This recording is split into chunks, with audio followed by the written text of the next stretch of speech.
আমরা আমাদের ছাত্র জনতা এবং লক্ষ লক্ষ ওলামায়ে কেরামদের রক্তের বিনিময়ে দ্বিতীয়বার স্বাধীন হয়েছে। এটা 7,000 রক্তের বিনিময়ে দ্বিতীয়বার স্বাধীন হয়েছে।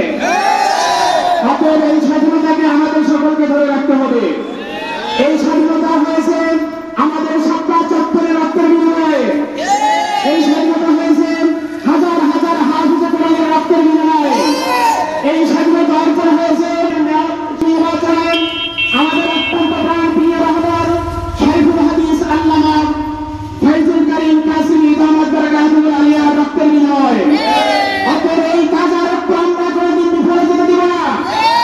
আমি এলাকার সমস্ত জনগণকে শেয়ার করে দিতে চাই, আপনারা সবাই সাবধান হয়ে যান। আপনাদের আবার আপনারা সাবধান হয়ে যান। আলেম ওলামা, কবি, সাহিত্যিক, দার্শনিক, বিজ্ঞানী এদের সকলের রক্তের প্রতি শ্রদ্ধা নিবেদন করুন। এই উদারতা আহ্বান জানিয়ে আমি আমার সংক্ষিপ্ত বক্তব্য শেষ করছি। নারায়ে তাকবীর, ইসলামী আন্দোলন বাংলাদেশ, ইসলামী আন্দোলন বাংলাদেশ।